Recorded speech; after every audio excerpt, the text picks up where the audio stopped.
पूजन आरंभ करने से पहले हमको ये 4 काम अवश्य करने चाहिए। सर्वप्रथम 3 बार आचमनी, केशवाय नमः स्वाहा, माधवाय नमः स्वाहा, नारायणाय नमः स्वाहा, फिर हस्त प्रक्षालनम, गोविंदाय नमो नमः। फिर दूसरे नंबर पर आपको क्या, बाएं हाथ में जल लेते हुए दाहिने हाथ से अपने ऊपर जल छिड़क देना है।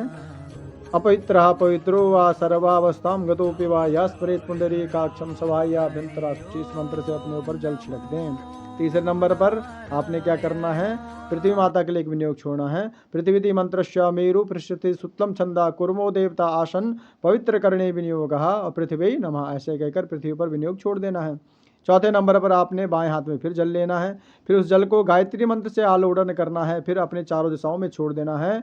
ओम पूर्वाय नमः, पश्चिमाय नमः, उत्तराय नमः और दक्षिणाय नमः और अंतरिक्षाय नमः। फिर पृथ्वी पर छोड़ते हुए माँ पृथ्वी को प्रणाम करते हुए ऐसे करेंगे तो आपको पूजा का पूर्ण फल प्राप्त होगा। जब हम सर्वप्रथम आचमन करते हैं तो केशवाय नमः स्वाहा, वो आचमन हमारे कंठ से हमारे हृदय में प्रवेश करती है। भगवान नारायण का सुमिरन करते ही हमारा क्या, मन पवित्र हो जाता है। केशवाय नमः स्वाहा, माधवाय नमः स्वाहा, नारायणाय नमः स्वाहा। जो हमारे अंदर, जो हमारे शरीर में दैहिक दैविक भौतिक ताप हैं या सत रज तम, ये तीनों प्रकार के गुण हैं, इनका क्या बैलेंस बन जाता है। और भगवान का सुमिरन करते ही हमारे मन में जो भी विकार हैं वह सब दूर हो जाते हैं और हमारा मन क्या, शुद्ध हो जाता है। इसलिए आंतरिक मन को शुद्ध करने के लिए 3 बार आचमनी करते हैं भगवान का सुमिरन करते हुए। फिर आप जब दूसरे नंबर पर जल का आलोड़न करते हुए अपने ऊपर उसका सिंचन करते हैं, छिड़काव करते हैं, तो उससे क्या, आपका बाह्य जो शरीर है, जो पंचभौतिक तत्वों से शरीर निर्मित हुआ, उसका क्या, शुद्धि होती है। अपवित्रः पवित्रो वा सर्वावस्थां गतोऽपि वा यस्मरेत् पुंडरीकाक्षं सभायाभ्यन्तरा शुचि। इस मंत्र के बोलने से आप अपने ऊपर जब जल का छिड़काव करते हैं तो इस मंत्र की जो शक्ति होती है वह हमारे शरीर को शुद्ध करने का काम करती है। हमारा मन और तन दोनों शुद्ध हो जाते हैं। आचमनी करने से मन शुद्ध और जल का छिड़काव करने से क्या, हमारा शरीर की शुद्धि हो जाती है। फिर तीसरे नंबर पर हम माँ पृथ्वी का पूजन करते हैं, क्योंकि हम जब भी कोई कर्म करते हैं माँ के ऊपर ही करते हैं। जो भी हमारे कर्म होते हैं, और माँ हमारे सभी कर्मों को देखती भी है भली भांति और उन्हें सहती भी है। तो उन पाप कर्मों के लिए क्षमा प्रार्थी करते हुए माँ से हम आज्ञा लेते हैं, माँ अब आपके ऊपर रहकर हम इस शुभ कर्म को कर रहे हैं, आपका आशीर्वाद बना रहे, आपकी दया दृष्टि बनी रहे। और यह जो कर्म के लिए आपकी भूमि का चयन हुआ है, जिस भूमि पर आपकी कृपा प्रसाद से हम खड़े हैं या बैठे हैं, जो भी हैं उपस्थित हैं, यह भूमि हमें हमारे कर्म को रिद्धि सिद्धि सुख और मनोकामना को पूर्ति करने वाले बने।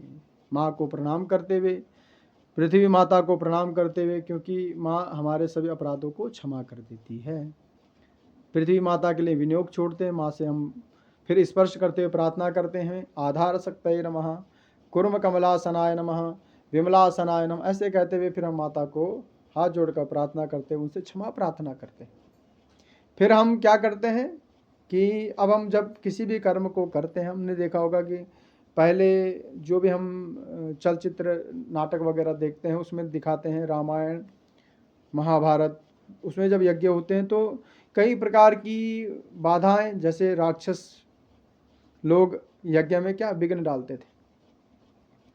तो उसी प्रकार हमारे यज्ञ में किसी प्रकार का कोई विघ्न ना आए, तो उसके लिए हम क्या करते हैं, भूतोत्साधन करते हैं।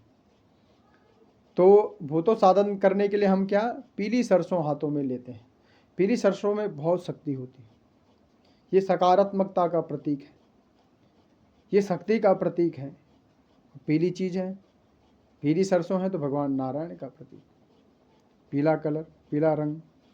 तो जब हम पीली सरसों को लेते हैं बाएं हाथ में भूतोत्सादन करने के लिए, अपने आप को उस यज्ञ को, इस शरीर की रक्षा के लिए हम क्या उस पीली सरसों को अभिमंत्रित करते हैं। उसके लिए हम मंत्र बोलते हैं, अपा सरपंतु ते भूता ये भूता भूमि संस्थिता ये भूता विघ्न करतारा ते नश्यन्तु शिवा गया। ऐसे ढकते हुए अपाक्रामंतु भूतानि पिशाचा सर्वतो दिशम सर्वेशाम विरोधेना पूजा कर्म समारंभे। ये 4 काम हम अवश्य करते हैं अपने जीवन में। पूजन आरंभ करने से पहले जरूर करने चाहिए। ये भूतोत्सादन से फिर हम क्या करते हैं, उस जल को जो भी है, या फिर वैसे सरसों ली जाती है, पर अगर किसी पे सरसों नहीं है घर में उपस्थित तो वो जल का आलोडन भी कर सकता है। फिर उस सरसों को क्या करते हैं हम, उस जल को क्या करते हैं हम चारों दिशाओं में ओम प्राच्ये नमः पूर्वाय नमः ऐसे, फिर पश्चिमाय नमः, पश्चिम की ओर जल का छींटा हमारे सरसों छोड़ते हैं। फिर उत्तर की तरफ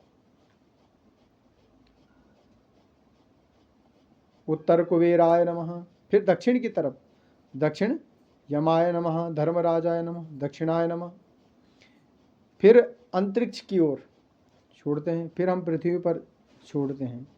ऐसे इस कर्म को करते हुए हम क्या अपने आप को रक्षित महसूस करते हैं। मंत्रों की शक्ति के द्वारा हम अपने आप को उस यज्ञ के लिए परिपक्व करते हैं। अब हम कॉन्फिडेंस हो गए कि अब हम हमारे यज्ञ में किसी प्रकार का कोई विघ्न नहीं आए।